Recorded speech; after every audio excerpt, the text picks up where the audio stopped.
ከሐዲስ ጋር በተያያዘ ይሆናል። ሐዲሳቶች እንዴት ነው እስልምና መሰረት ስለሆኑ ሐዲሳት መቀበል ግዴታ ነው ግዴታ አይደለም የሚለውን እንመለከታለን ማለት ነው። እና እነኚህ ሐዲሳቶችን እንዴት ነው የምትቀበሏቸው? ሐዲስስ ምንድን ነው? እሱ ምን ብላችሁ ነው የምትቀበሉት? የፈጣሪ ቃል ነው ወይንስ ምንድን ነው? ሐዲስ መመዘኛችሁስ ምንድን ነው? ሐዲስን በምን ደግሞ መዘኑት? ሳሂህ፣ ደይፍ፣ ሐሰን ብሎ ግሬድ ለመስጠት መስፈርቱ ከየት የመጣ ነው? እንዲሁም ደግሞ የሐዲስ ሰብሳቢዎቹ ራሱ ማን ናቸው? ምንድን ናቸው? እና እነኝን እና መሰል ነገሮችን እናነሳለን እንመለከታለን ማለት ነው። አለመቀበልስ ይቻላል? ሐዲስ አይቻልም? ሐዲስ ግዴታ ነው አይደለም?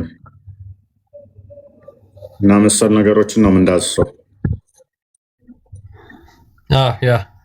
አይ ቲንክ በጣም ጥሩ ቶፒክ ነው። ምክንያቱም ሙስሊሞች ብዙ ጊዜ ደጋግመው ሲናገሩ ሰምታችኋቸው ሊሆኑ ይችላል። አብዛኞቹ በሚባል ደረጃ የኛ የእስልምና መሰረታችን ቁርአንና ሐዲስ ነው የሚሉ ሙስሊሞች አሉ።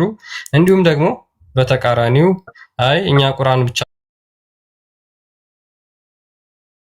በቂያችን ነው፣ ሐዲስ የሚባል ነገር አንቀበልም፣ እሱ ተረት ተረት ነው የሚሉም ደግሞ አሉ።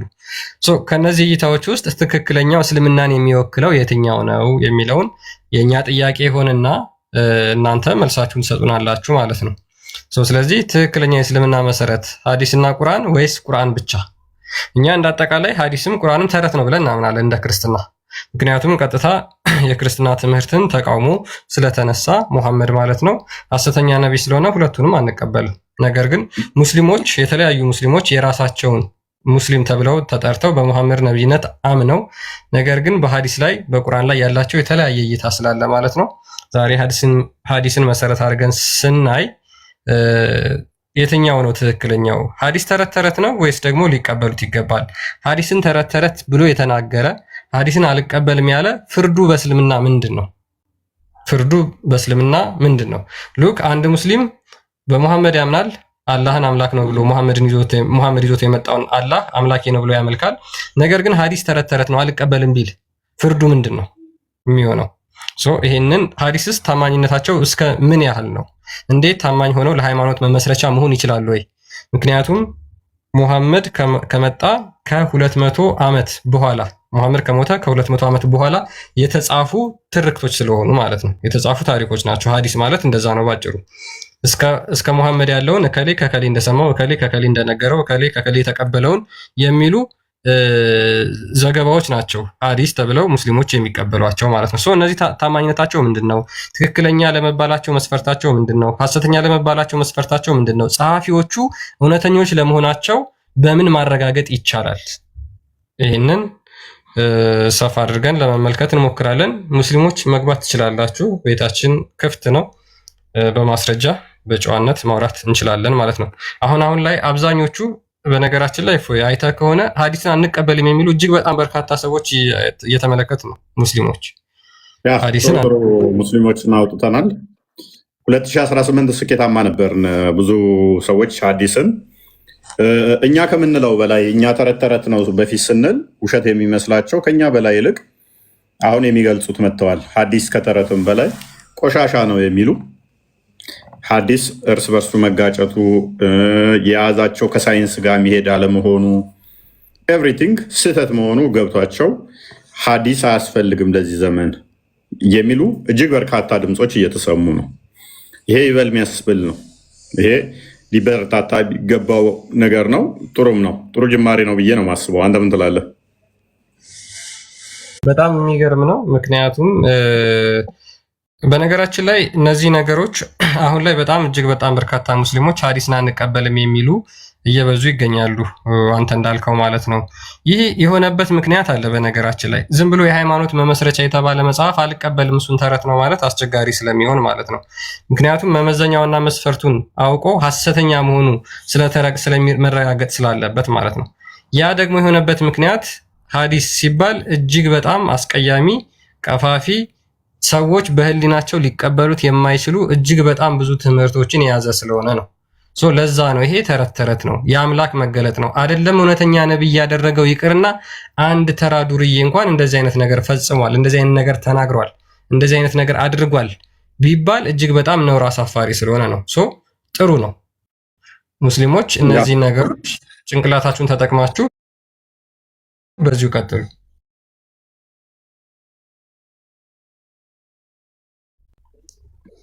አሁን ችግሩ ሐዲስ ደግሞ ጽንፍ ዘው ሐዲስ ትንሽ ድምፅን ከፍ አድርገው።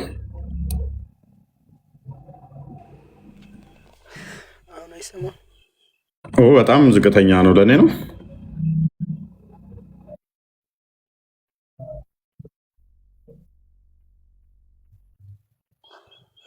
አንተኛው ያኛው አሁን ስለ ሐዲስ እያወራክ የሰማው መሰለኝ። በጣም አስቀያሚና እንትን ሊረዱት በማይ ድምፅን ትንሽ ከፍ አድርገው።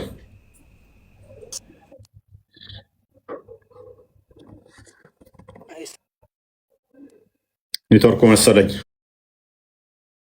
ኤኒዌይስ ሐዲስ የኔ ነው የሱ ነው የሚቆራረጠው? ያንተ ኖርማል ነው ይሰማል። አሁን ድምፅህን ትንሽ ከፍ አድርገው ወንድማችን፣ ለአንተ ብቻ ነው የሚሰማ። የአንተ ድምፅ ለእኛ እየተሰማ አይደለም። ለዛ አስቸጋሪ ነው የሚያደርግበት። አይሰማም። አሁን አይሰማም። አሁን ትሰማለህ። የኔ ይሰማሃል?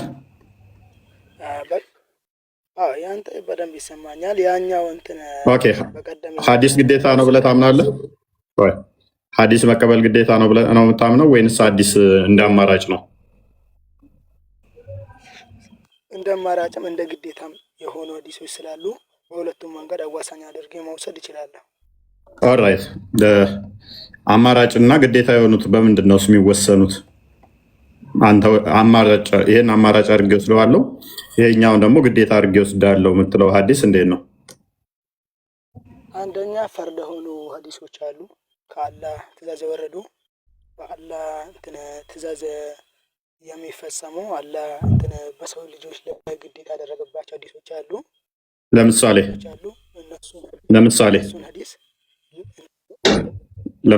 አንድ መልእክት ማለት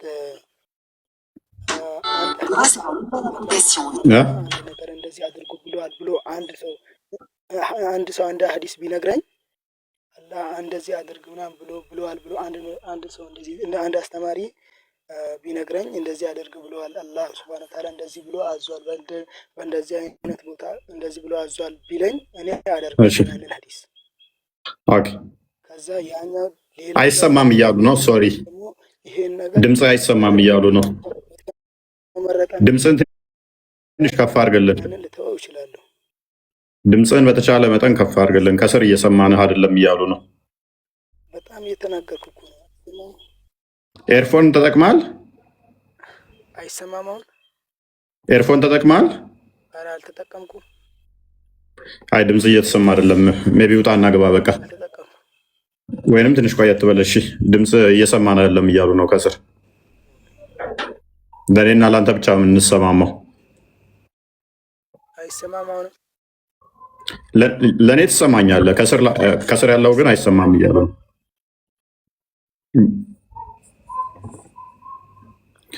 ኦኬ እች ነኝ ይቀጥል።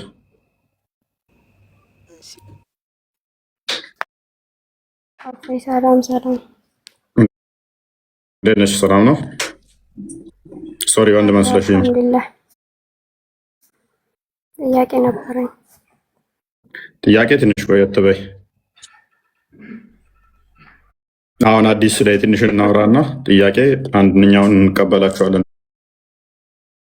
ተርታው ሐዲስ መቀበል ግዴታ ነው ብለሽ ታምኛለሽ? እኔ እኮ ለመጠየቅ ፈልጌ ነው እንጂ አንተ እንዴት ትጠይቀኝ አይደለም የገባሁት። እኮ ትጠይቂያለሽ አልኩሽ። በሐዲስ ትመሪያለሽ? እኔ ቀድሜ ልጠይቅህና አንተ የምትጠይቀኝን ሁሉ እኔ እመልሳለሁ። ቤቴ እኮ ነው። እኔ ትጠይቂያለሽ አልኩሽ። የትም እኮ እኔ አልሄድም። ስለዚህ ሐዲስ ትመሪያለሽ ወይ? አዎ እመራለሁ። የረሱላችን ሰለላሁ ዐለይሂ ወሰለም በሳቸው መንገድ እውነት በእውነት ነው ብዬ ሀቁን ይዤ እመራለሁ። አላህን አንድ ነው ብዬ ማለት ነው። ሶስት አይደለም እንጂ። መልካም። ሐዲስን ማን የጻፈው? ሐዲሳትን ማን የጻፈው? እንዴት? ሐዲሳቶች ተጽፈው አሉ አይደለ? የአላህ መልእክተኞች።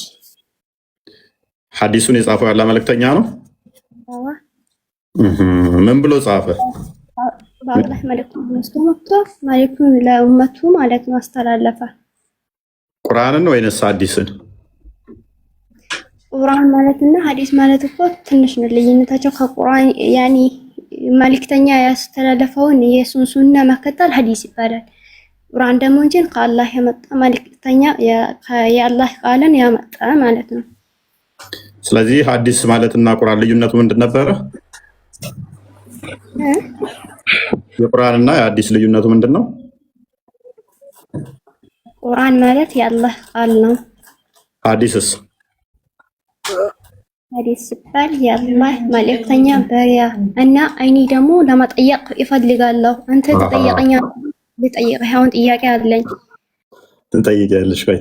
ስለዚህ ሐዲስ ማለት የሙሐመድ ንግግር ነው ማለት ነው። የሙሐመድ ብቻ ሳይሆን የአላህ መልእክተኞች ብዙ ያወሩት ነገርም አለ። አንተ ደግሞ አሁን እኔ ለምሳሌ የአላህ መልእክተኞች ብዙ ያወሩት አሉ አልሽ። ሰው መጠየቅ ብቻ ነው ያንተ ስራ ወይ አንተ ትጠይቂያለሽ? የአላህ መልእክተኛ ፕሊዝ ቆይ ተረጋጊ። የአላህ መልእክተኞች ብዙ ያወሩት ለመመስኪው ስለ ሐዲስ ምንም የምታውቂው ነገር የለም። ካወሽ ትንሽ አውሪ ስለ ሐዲስ፣ ከዛ ትጠይቂያለሽ። አሁን እኮ ምንም የነገርሽን ነገር ከቁርአን ጋር እንዳደረግሽው መልሰሽ ደግሞ ለመለየት ሞከርሽና ማይሆን ሲሆንብሽ ብዙ የአላህ መልእክተኞች ያወሩታል አልሽን መልሰሽ። ቅድም መሐመድ ነው አልሽን ያወራው የጻፈው። አሁን ደግሞ ብዙዎች አሉ የአላህ መልእክተኞች ያወሩት አልሽን። ቡሃሪን ለምሳሌ ማን የጻፈው?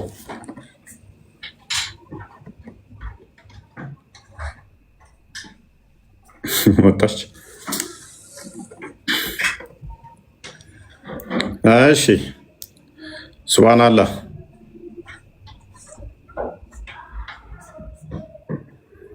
ድምጿ ሲቀያየር ልክ ሲጠፋባት እየተረዳዋት ነው። በጣም ቫይብሬት እንትን ሆነ ድምጿ ራሱ ሲንቀጠቀጥ እየተሰማኝ ነበረ። ማታውቀው ነገር ሲመጣብህ የሚገጥም አይነት እዚህ ቮካልህ ላይ የመርገብገብ ስሜት አለ። ያ ምን ይደረግ፣ መስጊድ ውስጥ አያስተምሯቸውም እኮ እንደዚህ አይነት ነገር እና አስቸጋሪ ነው። ለዛም ነው ሐዲስን የማንበብ ፍላጎት የለንም እያሉ ብቅ ያሉት። ያ ሐዲስን እንዳለ ዛሬ ጥለዋት ይወጣሉ። አንድ ሰው የሚመልስ አታገኙ።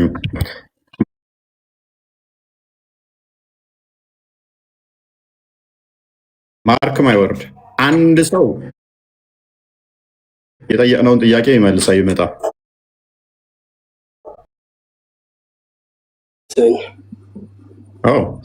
አዲስ ነው የባለፈው ያኛው እሱ አለም ክርስቲያን እኛ ጋር ይመጣውልን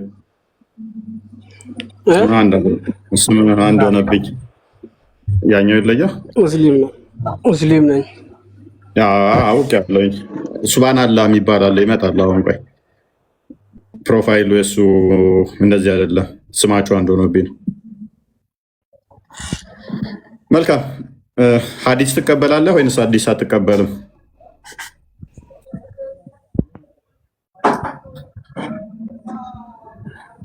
ሱብሃንአላህ ድምፅ ታፍኗል። ጥያቄ አለ እያልኩ ነው። ትጠይቃለህ። ሐዲስ ትቀበላለህ ሐዲስ አትቀበልም? አንተ እዚህ ወጥተህ እኮ ልታስተምር አይደል? ገና ተማሪ ነኝ፣ ሊጠይቅ ነው። የሙስሊም ተማሪ አማኞች እንዳለ ተማሪ ናቸው። ትጠይቃለህ ተባልክ፣ መጨረሻ ላይ ትጠይቃላችሁ። ሁሉም በቃ ይመጣሉ፣ አንድ መመለስ አይችሉም። ያኛው ኡስታዝ ብሏል፣ ስራቸው ጳውሎስ፣ ዮሐንስ፣ ማቴዎስ ማለት ነው ብለዋል። ስለ እስልምና ምንም የሚያውቁት ነገር የለም። የራሳቸው ኡስታዝ ነው ያለው። አይታችሁ ከሆነ ምንም የሚያውቁት የለም ስለ እስልምና። የሚያውቁት ጳውሎስ እንዲህ አለ፣ ማቴዎስ እንዲህ አለ፣ ሉቃስ እንደዚህ አለ የሚል ብቻ ነው። ስለ እስልምና ምንም ሳያውቁ ሙስሊሞች ስለ ክርስትና መጽሐፍ ቅዱስ ብቻ የሚያውቁት ብሏል። እኛም እንላለን የሙስሊም በተለይም ዋብያው ሴክት የሚያውቀው ስለ መጽሐፍ ቅዱስ ዝም ብሎ የተጫነውን ጥያቄ መጠየቅ እንጂ ስለ እስልምና የሚያውቀው የለም። አሁን ቶፒኩ ላይ ትገባለህ። ቶፒኩ ላይ ትገባለህ። ቆይ እገባለሁ። አንዴ ብቻ አዳምጠኝ። ሁለቴም አዳምጣለሁ። ቀጥል። እሺ እኔ አንደኛ አንተ ልትጠይቅ ነው ወይስ ልታስተምር ነው? እንትን ይዤ የገባከው ሁለቱንም ላደርግ። ሀዲሳችሁን ላስተምራችሁ። እዛ ኡስታዞቻችሁ የሚያስተምሩት በሐሰት ክርስትና ላይ ስለሆነ መጽሐፍቶቻችሁን ተምራችሁ ስለማታውቁ ሀዲሳችሁን አስተምራችኋለሁ። ሀዲሳችሁን የደበቋችሁን ገልጥባችኋለሁ። እዛ ላይ ጥያቄ ተጠይቃችኋለሁ። ምንም እንደማታውቁ አሳይቼ አስተምራችሁና ጥያቄ ክርስትናው ላይ ካላችሁ ደግሞ መጨረሻ እቀበላችኋለሁ። እሺ መጀመሪያ ከጥያቄ እንቀጥልና ጥያቄውን ስትመልስ ደግሞ እኛንም ትጠይቃለህ። ከቻልን እንመልሳለን፣ ካልቻልን ደግሞ ኤኒዌይስ ቤታችን ነው። እኛ የራሳችን ቶፒክ ይኖረናል። ከዛ በኋላ እኛ ከቤታችን መጽሐፍ ቅዱስ ራሱ እርግጠኛ እንዳለንክ እኮ ከስሩን እና ታብታብ እያደረግ ተማር። እኛ ቤታችንን ጥለን ለአንድ ጥያቄ ብለን አንሸሽህም። ምን አለ መጨረሻ ላይ ትጠይቃለህ። የቤታችን ሕግ እንደዛ ስለሆነ እዩዋቸው። የሚገቡትን ሁሉ ዛሬ እንዳለ አስለቅሰን ነው የምንልካቸው። አንዳቸውም አይመልሱ። ማርክ ማይወርድ ከስር ያላችሁ ብዙ ሙስሊሞች ትታዩኛላችሁ። ሴቶች እዚህ ገስት ላይ የሚገቡት እያንዳንዳቸው አይመልሱ። ምንጠይቃቸውን አያውቁትም። ከነሰምተውትም አያውቁም። ይሄ የሚያሳየው ምንድን ነው? ኡስታዞቻቸው በሐሰት መጽሐፍ ቅዱስን ዝም ብለው ማንቦጫረቅና ጥያቄ ብቻ መጫን እንጂ ራሳቸውን እንዳላስተማሯቸው እናሳያችኋለን። ተራ በተራ እያስገባን ከዛ ከስር ያላችሁ አይምሯችሁን ተጠቀሙና እኛ ያለው እውነት ነው ወይንስ ሐሰት ነው የሚለውን ታገናዝቡበታላችሁ ማለት ነው። አይሻልም? ያ እንግዲህ በነገራችን ላይ የጠየቀው ጥያቄ አንድ ጥያቄ ነበር። ሐዲስን ትቀበላለች ሳትቀበልም የሚል ነበርና አይ ቲንክ ከማይቀበሉት ስለሆነ ይመስለኛል እንደዛ ያለውና መመለስ ያልፈለገው። ኤኒዌይስ ሙደሲር የሚል አካውንት ገብቷል። እሱ ይቀጥል። ሙደሲር አለ?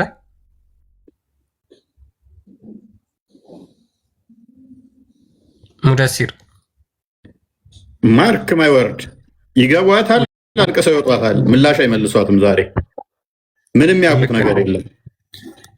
ቃሌን ያዙ፣ አንዳቸውም አይመልሷትም። ገብተው ሐዲሳችሁን ቡሃሪ ላይ አውሩሲ ስለ መጽሐፋችሁ ቡሃሪ ማን ነው? እሱ ቡሃሪ ሙሐመድን የፈጠረው ቡሃሪ ማን ነው? ሙሐመድ ባይዘው የቡሃሪ ውጤት ነው። በሐሰት የፈጠረው ነው። ትክክለኛው ሙሐመድ አይደለም።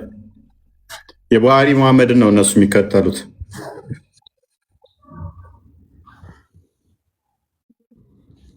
ኦኬ ሙሐመድን የፈጠረው ቡሃሪ ራሱ አይደለም ይላሉ። እስልምና በነገራችን ላይ አፕዴት ያደረጉት ሙሐመድ ከሞተ ከ200 እስከ 500 ዓመት አካባቢ ያሉ ሙስሊሞች ናቸው አብዛኞቹ ስለ ሙሐመድ የተናገሩትና ከዛ በፊት ያሉት ነገር በጣም ብለርድ ናቸው። ሐዲስ መቀበል ግዴታ ነው ወይ? አንድ ቪዲዮ እስቲ ያስደምጠን። ለምሳሌ ሐዲስን እንደዚህ ብሎ የሚገልጽ አለ፣ አልቀበልም ተረት ተረት ነው የሚል አለ። ሙስሊም ነው አይደለም እሱ። ሐዲስን እኛ አይደለንም ሙስሊም ነኝ እያለ ሐዲስ አልቀበልም የሚሉ ብዙ አሉ። አጠፋችኋቸው እንጂ ሌሎችም ነበሩ፣ ብዙ ነበሩ። ለምሳሌ ስለ ሙሐመድ የተነገሩ ጸያፍ በሐዲስ ውስጥ አሉ። ክርስቲያኖች ምንም አላጠፉም፣ ሐዲሳችንን አንብበው ነው እንደዛ ያሉት እያሉ የሚሉ አሉ። ኤሊ ለምሳሌ በደንብ ታውቁታላችሁ። ይህ ኡስታዝ ሐዲስን አይቀበልም። ኦኬ ቀጥል። ያ እነዚህ ልጆች እናድምጣቸውና እንመለስ እስኪ። ነቢያችን የሚሰደቡበት አላህ የሚሰደብበት ሰዓት ነቢያችን የሚሰደቡበት አላህ የሚሰደብበት ዋነኛው ምክንያት በሀዲሳቶች ምክንያቶች ስለሆነ እዚህ ላይ ኃላፊነቱን ሊወስዱ ይገባል። እኛ ተናግረናል። ሀዲስ አላህ ሱብሓነሁ ወተዓላ ጋር ምንም ግንኙነት የለውም። ሀዲስና ነቢዩ ያላቸው ሀዲሳቶች ሊኖሩ ይችላል። ያንን ከታሪክ አኳያ እንጂ ሀዲስ በጥቅሉ የእስልምና መገለጫ አይደለም። ማን ይሄንን እስኪ ገብቶ የሚለን ሙስሊም ሀዲስ የእስልምና መገለጫ አይደለም ተረት ተረት ነው እያለ ነው። ሀዲስ ተረት ተረት ነው፣ የእስልምና መገለጫ አይደለም። ነብዩ የሚሰደብብንም ሀዲስ ላይ ባሉት ነው። ክርስቲያኖች ምንም አላጠፉም። መጽሐፎቻችንን ሀዲሶችን አንብበው ነው ሰው ሀዲሳቶቹ ወይን ቀዳችሁ ጣሉ ወይንም ደግሞ እምነታችን ነው በሉና ተቀበሉ። ዓለም እንደዚህኛው ኡስታዝ ሀዲስ ቆሻሻ ነው በቃ እንቀበልም፣ ነብዬን እያሰደበብኝ ነው መጽሐፉን አልቀበልም በሉ። እኛ የተጻፈውን እያነበብን ስለሆነ የትኛውን ትመርጣላችሁ? ሀዲስ ቆሻሻ ነው አንቀበልም ትላላችሁ ወይንስ አይ ይሄ ቆሻሻውንም ቢሆን እንቀበለዋለን ሀዲስ እንመራበት አለን ትላላችሁ? የትኛውን ነው የምመርጡት? ምርጫውን ለእናንተ እንተዋለን። መመለስ የሚፈልግ ማይካችሁን ማንሳት ትችላላችሁ። ጥያቄ አለ እያልክ ነው። ምንም ጥያቄ አለ። ጥያቄ መጨረሻ ተባልክ ሰውዬ፣ ጤናም የለው እንደ ልጅ ቶፒኩ ላይ ግባ። ጥያቄ መጨረሻ ላይ እንቀበላለን። ያ ሜቢ ሱብሃን አላህ ካለ እስኪ አንድ ጊዜ ስለ ሀዲስ ተምርሃል መስጊድ ውስጥ? ምንም ያውቀው ነገር የለም። ሂድና ረብሽ ጥያቄ አለኝ ብለህ ዝም ብለህ በጥብጥ ተብሎ ነው በመባል ዝም ብለህ የምመጡ ሰዎች አይደለንም። እኔ ገና እየተማርኩ ነው። ስለመጽሐፍ ቅዱስ እየተጠይቅ ነው። ከስር ተማር በቃ ከስር ሆነ ደጋ እንዳታስገባ ይልሽ ያላስገባሁትም እርግጥ። እሺ መሊካ አለች። ካቲ መሊካ ሀዲሳችሁ መቀበል ግዴታችሁ ወይንስ ሀዲስ ተረት ተረት ነው አንቀበልም ከሚሉት ናችሁ? እሺ እንኳን ተጠበቀሽ። ሀዲስ ማለት ምን ማለት ነው? መጀመሪያ አልገባኝም። ሀዲስ ኦኬ፣ መመሪያችሁ እናንተ ምንድን ነው? መጽሐፍ ቁርአን ነው መመሪያችን። ቁርአን ብቻ ነው እና በሀዲሳችንም እንትን እንላለን። ምን ነው ቁርአን ብቻ ለምን ይሆናል? ሀዲስ አሁን ትምህርቱ ርዕሱ ሀዲስ ነው አይደለ? ሀዲስ ማለት ምን ማለት ነው? ሀዲስ እንዲህ እንዲህ ነው ብለህ አስረዳንና ከዛ እውነት ተሆነ ነው እንልሃለን፣ ታልሆነ ደግሞ እንትን እንልሃለን። ኦኬ አንቺ እኮ አሁን መልሰሽልኛል እኮ። በምንድን ነው የምትመሪው ስልሽ በቁርአን አልሽኝ፣ ብቻ ስልሽ በሀዲስም እንመራለን አልሽኝ። አዎ ኦኬ፣ ስለዚህ በሀዲስም ትመሪያለሽ ማለት ነው። ኦኬ ቁርአን ማለት ምን ማለት ነው?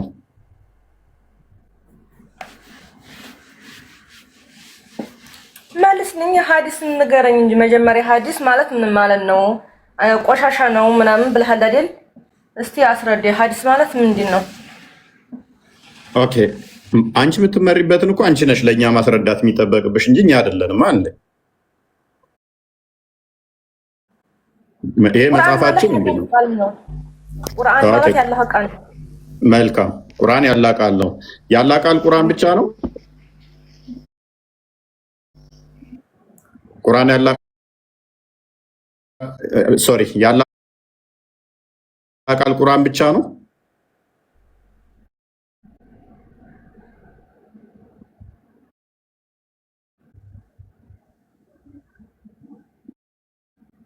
ሀዲስም በነብዩ የነብዩ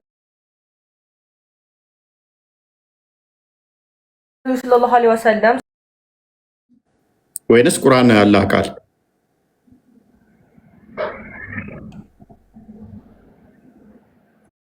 ቁርአንም ሀዲስም ቁርአንም ሀዲስም ያላህ ቃል ነው። ስለዚህ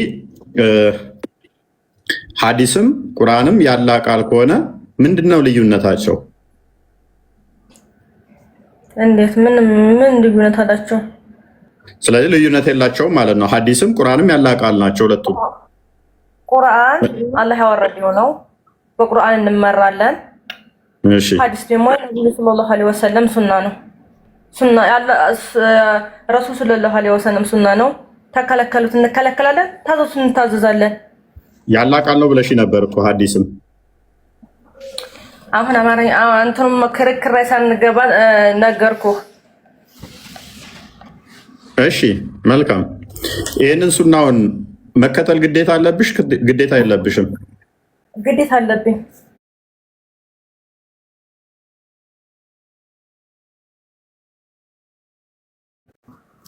ኦኬ ሱናውን ማን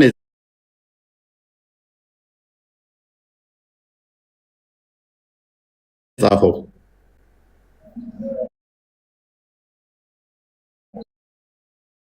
የቆይማ ኦኬ ሐዲስ እመራለሁ በመሐመድ ሱና ነው አልሽን፣ ተስማማው። ሱና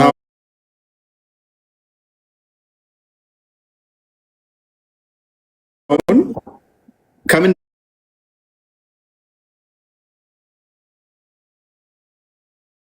ሐዲሶች ሐዲስ የተጻፈው ግልጥ ላድርግልህ። አሁን አንተ ስለ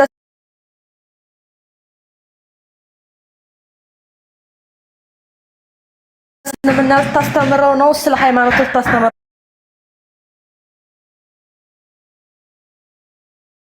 ዝጋ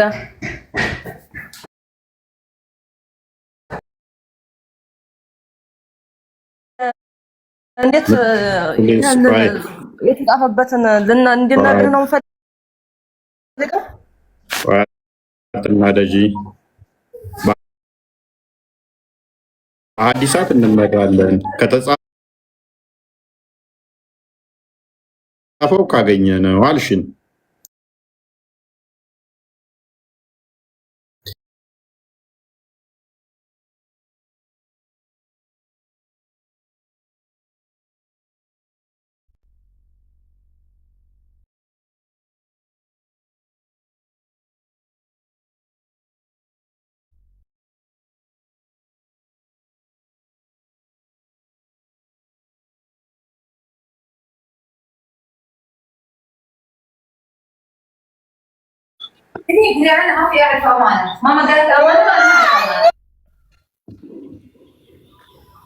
መሊካ እንትና አላለችም።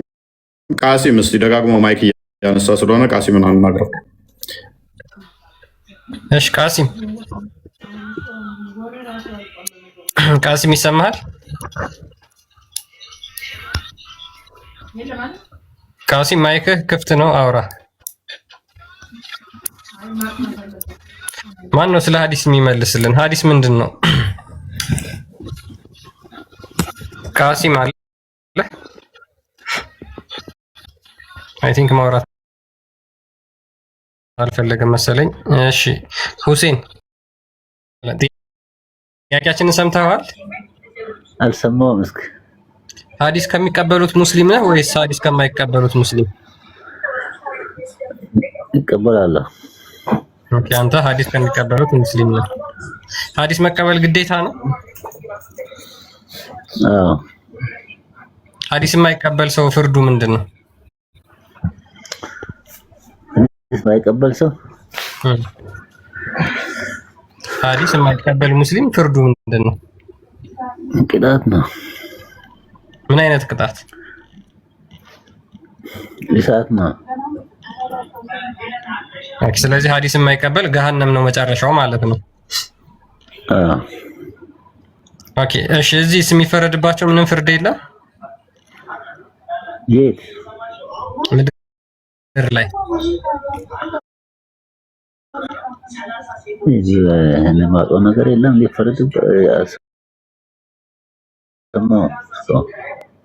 ሙስሊሞች ተብለው መጠራት ይችላሉ?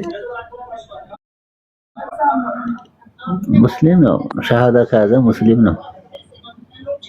አይ ኢማኑ ሙሉ ሆኖ ሙስሊም መባል ይችላል? ኢማኑ ሙሉ አይሆንም፣ ሙስሊም ሊባል ይችላል። ሃይማኖት ስም ስለሆነ ስለዚህ ብዙ አይነት ሙስሊም አለ ማለት ነው። ኢማኑ ሙሉ የሆነ ሙስሊም ተብሎ መጠራት ይችላል። ኢማኑም ጎዶሎ የሆነ ሙሐመድን ግማሽን የሚያምን ሙስሊም ተብሎ መጠራት ይችላል ማለት ነው። ኦኬ ችግር የለውም። ግን መጨረሻው የት ነው? ገሃነም ነው የሚገባው። እንደዛ ሳይሆን የሃይማኖትን ስም እስልምናን መያዝ ይችላል። ከዚህ ውጪ ሌላ ነገሩ ማለት አይቻልም። ትንሽ ድምፅን ከፍ አድርግ። ሙስሊም ሊሆን ይችላል። ቆይ ያው ሙስሊም ሊሆን ይችላል። እሺ አዎ ሙስሊምናው የሚያዘውን ካልፈጸመ እንግዲህ ሙስሊም ነው ሙሉ ሙስሊም ነው ተብሎ ማለት አይቻልም። ስለዚህ ጋንም ከሚገቡት ይሆናል ማለት ነው። ሐዲስን ካልተቀበለ አላህ ያውቃል እሱ። ኦኬ ሐዲስ ስንት ሐዲሶች ነው ያሉት?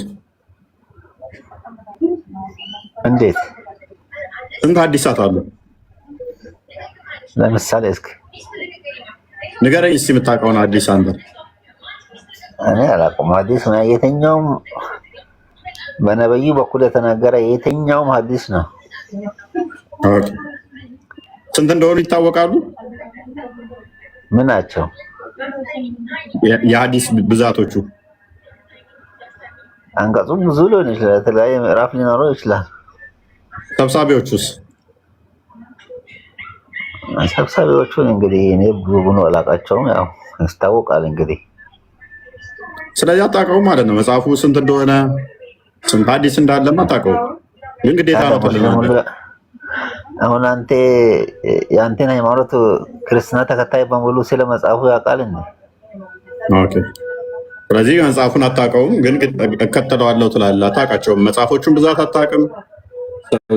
ሰብሳቢዎች እኔ እከተላለሁ። እኔ ለእኔ ቢበቃኝ እከተላለሁ። እውቀት እኔ ቢበቃኝ አለኝ።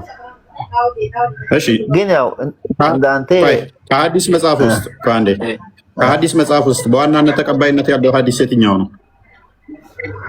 በዋናነት ሙተፈቁን አለህ ቡኻሪና ሙስሊም። ቡኻሪና ሙስሊም። ኦኬ ቡኻሪ መቼ ነው የተሰበሰበው? ማን የሰበሰበው? እሱን አልኩህ እኮ እሱን ዑለማዎች ያውቃሉ። እኔ አላውቅም። እሱን እንኳን ገደቡን አላውቅም። እሺ መጠኑን ሳይሆን መቼ ነው የተጻፈው? ነገርኩህ እኮ አሁን መቼ ነው የሚለው እንዳንተ ያው ነገር ፍለጋ የሚያጠና ሰው ሊችል ይችላል። ነገር የሚፈልግ ሰው ማለት ነው። አዎ የቀኑ እሱን ይጎረግራል፣ ሊያውቅ ይችላል።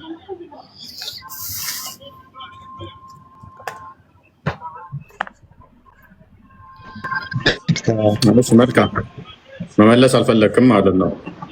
አላውቅም ነው ይባላል እንጂ ነገር ፈላጊ ምናምን አይባልም። ካላውቅም ነው ይባላል። ሰው ሁሉ ያውቃል እንዴ? እሺ መልካም። ታዲያ አንተ አላወቅም ማለት የሚያውቀው ሁሉ ነገር ፈላጊ ነው ማለት ነው እንዴ? የሚያውቀው ሳይሆን አንተ አሁን ያው የእያንዳንዱን ነገር ለመጠየቅ ግዴታ ሄደህ አገላብጠህ አይተህ መጥተህ ነው የምትጠይቀው። ስለዚህ ያወቀ ሄዶ ያገላበጠ ያወቀ ሰው ነገረኛ አይባልማ። አሁን አንተ አሁን ባታገላብጥ እኮ ይሄን ጥያቄ ጠይቀኝም። እሺ መልካም ኦኬ። ቡኻሪ መቼ እንደተጻፈ አታውቅም። ስንት ሐዲስ እንዳለው በውስጡ አታውቅም። ማን እንደጻፈው አታውቅም። መመሪያ በቡኻሪ ግዴታ ነው ብለኛለህ። መልካም። ስለዚህ ስለ ቡኻሪ ምንድን ነው የምታውቀው? ሐዲስ መሆኑ ብቻ? አዎ የሐዲስ ዘጋቢዎች መሆናቸውን አውቃለሁ። ታዲያ መቼ እንደተጻፈ በማን እንደተጻፈ ስንት ሐዲስ እንደሆነ ሳታውቀው ታማኝ ናቸው ትክክል ናቸው እንዴት ትለናለህ? ካደ እኔ የተማርኩባቸው ዑለማዎች ያስተማሩን ዑለማዎች ታማኝ ናቸው ነግሮኛል። አሃ ስለዚህ ቡኻሪን አይደለም ማመጣም ነው መጽሐፉን አይደለም። አንተ ያስተማሩ ሰፈር ውስጥ መሐመድ እና እንደዛ አይነት ሼኮች የነገሩህን ነው የምታውቃቸው። የነገሩህ ቡኻሪ የሚባል ሐዲስ አለ ታማኝ ነው ስላሉ በቃ የነሱን ወሬ ይዘህ ነው። ሼኮች ሰውን ማለት ነው። አንተ የምታወራውን አማርኛ ማለት ነው። አማርኛ አንተ አሁን በሆድ ይዘኸው ተሚራ ወጥተህ ሳይሆን ሰንበዲም ይሁን ቄሶችም ይሁን የተናገሩትን አማርኛ ይዘህ ነው የተናገረህ ያለኸው።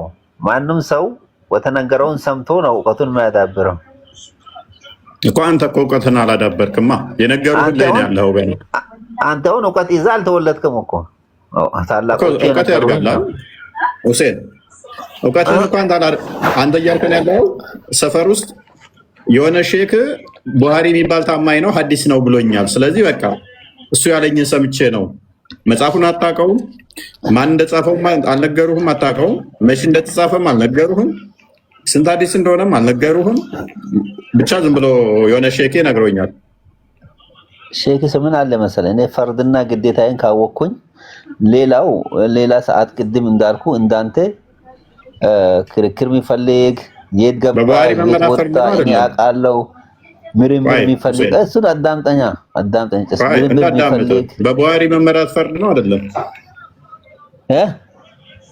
ፈርድ ነው በቡሃሪ መመራት። ቡሃሪ አስተላለፈ እንጂ የቡሃሪ አይደለም። ቡሃሪ ኦኬ፣ የቡሃሪ አይደለም። እንዴት ነው ያስተላለፈው? እሱና አለኝ። እሺ እንዴት የሰማውን አስተላለፈ? ቡሃሪ ከነብዩ ጋር ነበረ?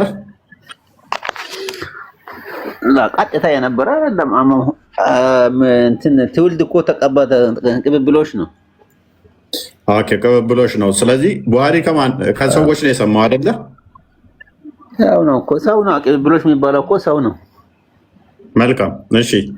ስለዚህ ቡሃሪ ሙሐመድ ከሞተ ከ100 ዓመታት በኋላ የመጣ ሰው ነው አይደለ? በ200 አላውቅም እኔ እሱን ከ200 እስከ 250 ዓመት ውስጥ ኤኒዌይስ በ100 ዓመታት ውስጥ የመጣው ቡሃሪ ሰማው ብሎ ነው ያስተላለፈው አይደለ? ቡሃሪ ታዲያ ለምንድን ነው ማምነው? እኔ ሰማውኝ እንደዚህ ብሎ ሲነግረኝ ቡሃሪ ነብይ ነው? ያለ ማመን ያንተ መብት ነው። ቆይ አንተ ራስህ እንዴት ታምነዋለህ? ቡሃሪ ነብይ ነው? እኔ ባመንኩት ተጎዳው፣ እኔ ተጠቀምኩ። እኔ ሁሴን ሊስን ቡሃሪ ነብይ ነው ወይ? ነብይ ሆነ አልሆነ ስለ ነብይነት ሳይሆን የነብዩን ትእዛዝ ቃል የሰማውን አስተላልፈዋል። ቆይ ቡሃሪ ነብይ ነው ወይንስ ነብይ አይደለም? ነብይ አይደለም። ኦኬ ከ200 እስከ 250 ዓመት ውስጥ ያለው ቡሃሪ ነብይ ካልሆነ በአንተ አባባል በአንተው ተስማማውና ከሰዎች ሰምቶ ነብዩ እንደዚህ ብሏል ብሎ ሲነግርህ ቡሃሪን ለምን ታምነዋለህ ነው? እነኛን ሰዎች ሄደህ አንተ ቼክ አላደረግክም። እንደዛ ማለታቸው ይሄ ትውልድ ነው። እኔ ከሱ በኋላ መጣው ትውልድ ነኝ እኮ። ቡሃሪ እውነት ለመናገሩ ምንድነው ማስረጃ? ማስረጃዬ ማለት ነው አሁን እኔ ባለሁበት ህይወት ከአንተም በኩል ያለውን ያየው ነው፣ በሌላም በኩል ያለውን ያየው ነው። የትኛው ጤነኛ መንገድ መሆኑን እያጣራው ነው፣ ያየው ነው፣ አይቻለሁ። ስለዚህ ጤናማ የኔና ያንተን የዳኘህበት በቡሃሪ መጽሐፍ ነው አይደለም? በቡሃሪ መጽሐፎችም ጭምር ነው አይደለ የዳኘኸው? የኔ ትክክል ነው የእናንተ ትክክል አይደለም እንድትል የቡሃሪ መጽሐፍ አግዞሃል አይደል? በቡሃሪ ብቻ ሳይሆን ያው በቁርአንም ጭምር ነው እኮ። ችግር የለውም። ስለዚህ በቡሃሪም ሌሎችንም ሐዲሶች ተጠቅመህ የኔ መንገድ ትክክል ነው እንድትል አደረገህ አይደለ? አዎ የነብዩ መንገድ ቀጥተኛ መሆኑን አደረገው። ስለዚህ ቡሃሪ ላለመዋሸቱ ምንድነው ማስረጃ እያልኩ ነው። የኔ ትክክል ነው እንድትል ያደረገ ቡሃሪ የሰራውን መንገድ እየተከተልከ ነው። የተሳሳተው መንገድ ቡሃሪ የተሳሳተ አይደለም። ትውልድ እኮ ነው አልኩት። ትውልድ ነው። ትውልድ ምንድነው? እኔም እኮ ትውልድ ነኝ፣ አንተም ትውልድ ነህ። ዛሴት አይደለማ። አሁን አንተ ያለው በስንተኛ ትውልድ ነው? ቆይ ትቀጥላለህ ማለት ስንተኛ? እሺ አንተ እስቲ አሁን ስለ አድዋ ታሪክ ልተርክልኝ ትችላለህ? አድዋ ታሪክ የሰማሁትን ሊነግር ይችላለሁ። እስቲ ስለ አድዋ ታሪክ ሳትሳሳት የተፈጸመችዋን እያንዳንዷን ንገረኝ እስቲ። ምናልባት እድሜ ያን ያክል ሙሉ ስላልደረሰ ጨረፍታውን እንጂ ሙሉ መረጃው የለኝም። አድዋ ታሪክ ገና 100 ምናምን ዓመቱ ነው። ቡሃሪ ግን 200 ምናምን ዓመት አልደረሰም ማለት የ100 ዓመቱ ነው የሚቀርበው። የ100 ዓመት ነው የሚቀርበው፣ 200 ዓመቱ ነው። ፕሊስ ቆይ ቡሃሪ ወደ 200 ዓመት ሄደ ብቻውን መጥቶ እዛ ሀገር ያልኖረ አድዋን ታሪክ ለመተረት እኛ ከህዝቡ ጋር ነው የኖር ነው። እንደገና ቴክኖሎጂ አለ። አሁን ላይ በቴሌቪዥን እንሰማለን፣ በሬዲዮ እንሰማለን፣ የተለያዩ ሶሻል ሚዲያ ላይ እናነባለን፣ ፊልሞች እናያለን። ስለ አድዋ ብዙ ሰምተናል። ስቲል ኤግዛክትሊ ስለ አድዋ ተናገር ብንባል መናገር አንችልም። የዛለት የተፈጸመው ማን ምን አለ እንዴት ሆነ ምናምን ብለን ብንናገር መናገር አንችልም። ምክንያቱም ከ100 ዓመት በፊት የነበረን ክስተት እያንዳንዷን ቃል ሳንሳሳት መናገር አንችልምና እንኳን የዛን ለታ እኔ አሁን እንደነገርኳችሁን እንኳን ስትወጡ ቃል በቃል እፎይ እንደተናገረው ሳትሳሳቱ ተናገሩ ብትባሉ እንዴት ነው የምትናገሩት? ይከብዳል። በቡሃሪ ጊዜ ደግሞ ፌስቡክ የለም፣ ኔትወርክ የለም፣ ስልክ የለም፣ ሬዲዮ የለም፣ ቴሌቪዥን የለም፣ ወረቀት ጽሁፎች የሉም። ይሄ በሌለበት ላይ ከ200 ዓመት በኋላ መጥቶ ከ100 ዓመት አይደለም ከ50 ዓመት አይደለም ወደ 200 ዓመት የሚጠጋ ላይ ተዛ ቁጭ ብሎ መሐመድ ሽንት ቤት ሲገባ እንደዚህ ብሎ የሚገባው፣ ሲወጣ እንዲህ ብሎ ነው፣ ቂጡን እንዲህ ነው የሚጠርገው፣ ምግብ ሲበላ እንዲህ ነው፣ ከሚስቶቹ ጋር ሲተኛ እንደዚህ ነው። እንዲህ ይሄንን ሁሉ መጽሐፍ ወደ 600 ሺህ ወደ 600 ሺህ ሐዲስ ተጥላለሽ፣ ወደ 600 ሺህ ሐዲስ ወደ 600 ሺህ ሐዲስ ሰበሰበ ይሉናል። አንድ አይደለም ያልኳችሁ፣ 10 አይደለም ያልኳችሁ፣ 100 አይደለም ያልኳችሁ፣ 200 አይደለም፣ 500ም አይደለም፣ 1000 አይደለም፣ 2000ም አይደለም፣ 10000 አይደለም፣ 20000 አይደለም፣ 50000 አይደለም፣ 100000 አይደለም ያልኳችሁ፣ 200,000ም አይደለም ያልኳችሁ፣ 300,000ም አይደለም፣ 400,000ም አይደለም፣ 400,000 አይደለም፣ ግማሽ ሚሊየንም አይደለም ያልኳችሁ፣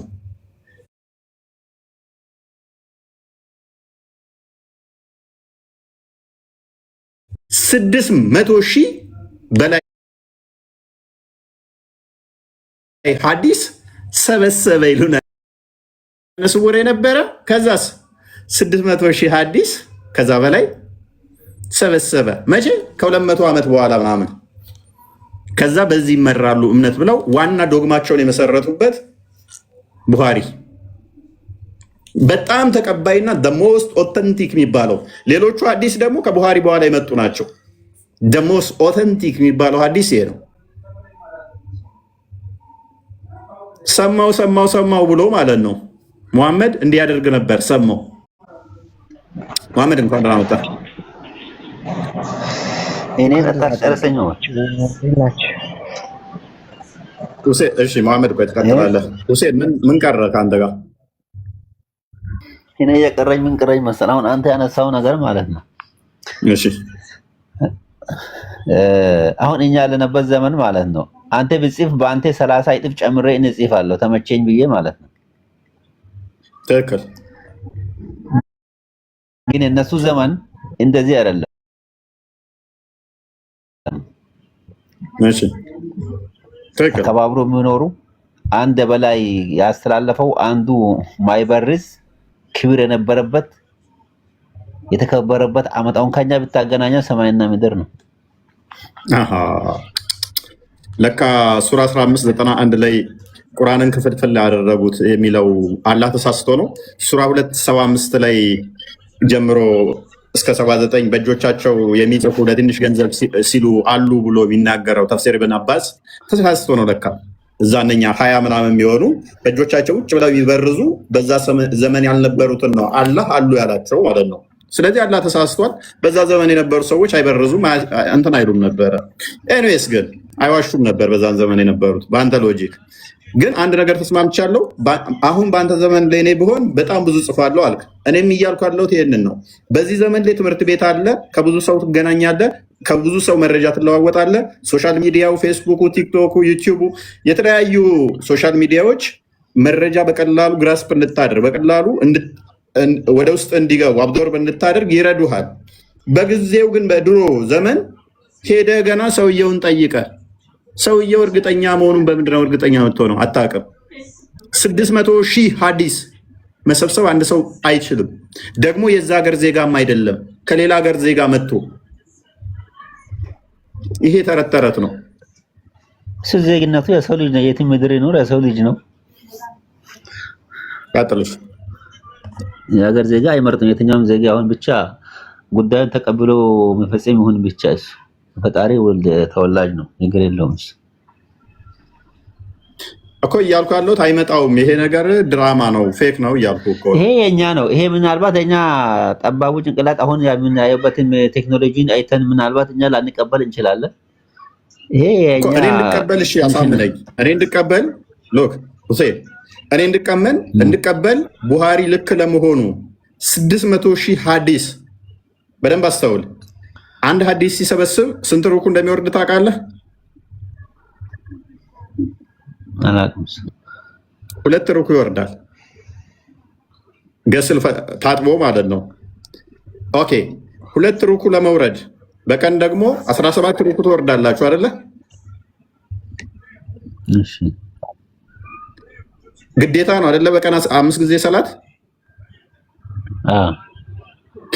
በቀን 5 ጊዜ የሚሰግድ ከሆነ ለእያንዳንዱ ሐዲስ ደግሞ ግዴታው ሰላት ውጪ 2 ጊዜ ሩኩ የሚወርድ ከሆነ ለአንድ ሰላት ስንት ደቂቃ ይፈጅባችኋል ታጥባችሁ ለመስገድ?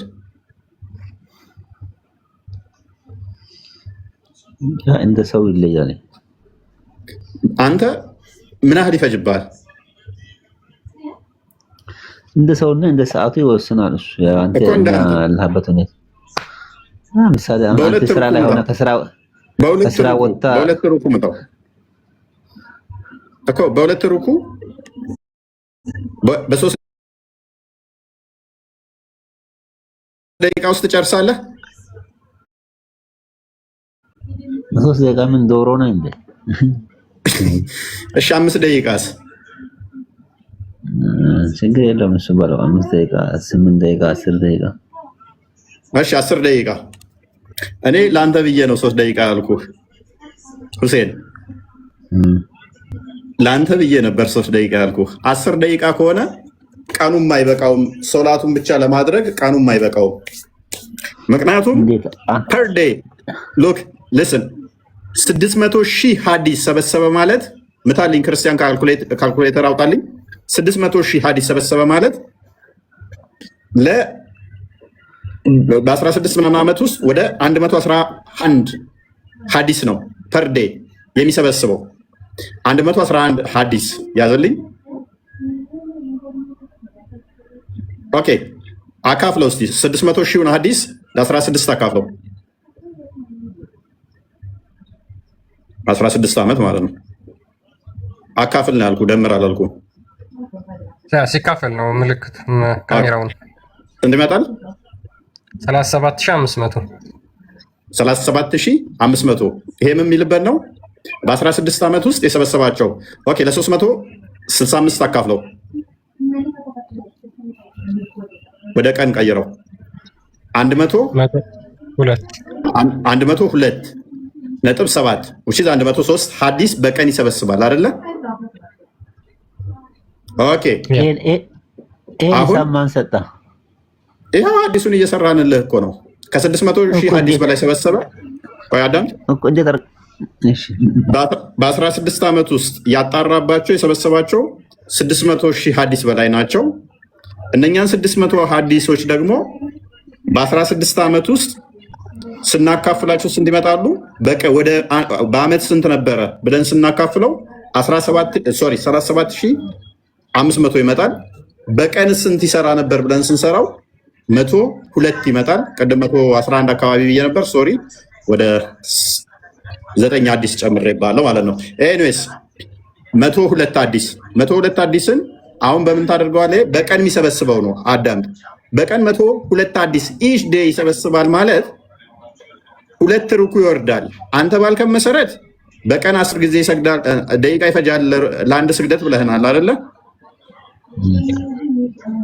እኔ ግን የዋህ ልሁንና 5 ደቂቃ ላድርግልህ። በጣም ፈጣኑንና በ5 ደቂቃ ጨርስ። 5 ደቂቃ አባዛው። አሁን በ5 ደቂቃ አባዛው ስንት ይመጣል? 514 ደቂቃ ይመጣል። ለሰዓት አካፍለው፣ ለ60 አካፍለው፣ ለ60 90 አይደለም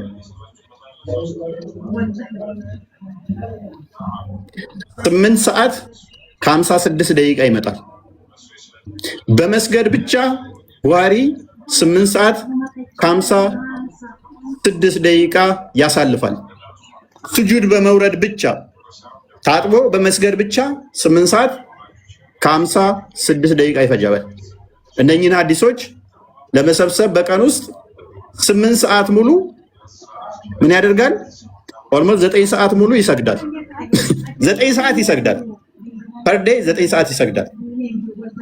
ስንቀረችው 3 ሰዓት ቀረችው አይደለ? ኦኬ 5 ሰዓት ደግሞ 5 ስግደቶች ግዴታ አሉብህ አይደለ ሁሴን? አምስቱን ሰዓት ደግሞ አሁን አምስቱን ሶላቶች አሁንም 5 ደቂቃ ይጨርሳቸው። አምስቱ በ5 ስንት ይመጣል? 25 ይመጣል። 25 ደቂቃ በቀን ውስጥ 25 ደቂቃ ይፈጃል ማለት ነው። በ5 ደቂቃ ውስጥ ይጨርሳል ስግደቱን ብለን ብናስብ ኦልሞስት 9 ሰዓት እናድርግለት። አሁን 9 ሰዓት ሆነ። እዚቹ እናሟላና ተው አጨምረው። የአምስቱን ሶላት ስግደት በቃ እንዲሁ በቃ በጣም በፍጥነት እንዲህ ብሎ በ3 ደቂቃ ውስጥ 5 ጊዜ የሚሰግዳቸው በአንዳንድ ደቂቃ ይጨርሳቸዋል ብለን እናስብ። 5ቱ ስግደቶች በ4 ደቂቃ ውስጥ ያልቃሉ የቀኑ። ስለዚህ 9 ሰዓት በስግደት መጣ። ይሄ ሰውዬ ሽንት ቤት አይገባም፣ ምግብ አይበላም። እንደገና ደግሞ ሐዲሶች ሄዶ የሚሰበስበው ሩቅ ተጉዞ ነው ሄዶ ነው። እንደዛ ከሆነ በ3 ሰዓት ውስጥ እንዴት አድርጎ ነው ይሄን ሐዲስ ሊሰበስብ የቻለው? ወንድማችን ነው ሴት።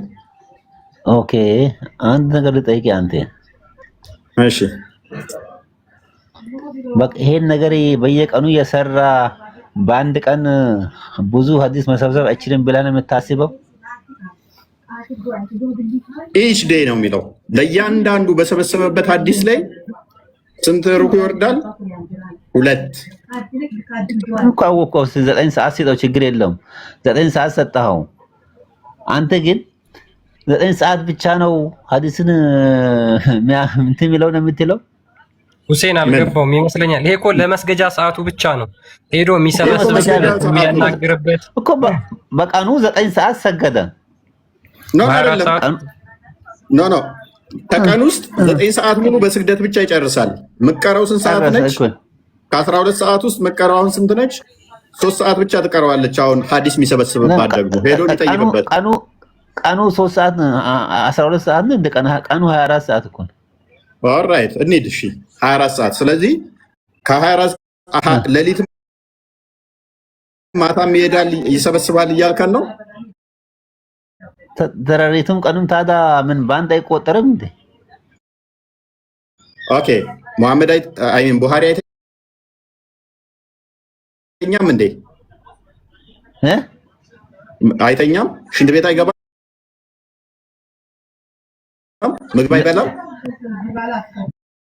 ይበላል። የስራ ሰው ይበላል፣ ይጠጣል። እሱ አንተ ነው ወይ? እሱ አንተ ነው? አንተ ነህ ዝም ብለህ የምትሰጠው እኮ እያልኩ እኮ ነው። አዳምጥ እሺ። ማታ ኦኬ። አንድ ነገር ሙከራ የአንተ አሪፍ ነው፣ ችግር የለም። ለማጣራት ሙከራ ማድረግ በጣም አደንቃለሁ። ግን ይሄ የምታደርገው ነገር ግን ስህተት ነው። ለምን መሰለህ? ሐዲሱን ውሸታ ማደርጋለሁ ብለህ ዝም ብለህ በአንጎሌን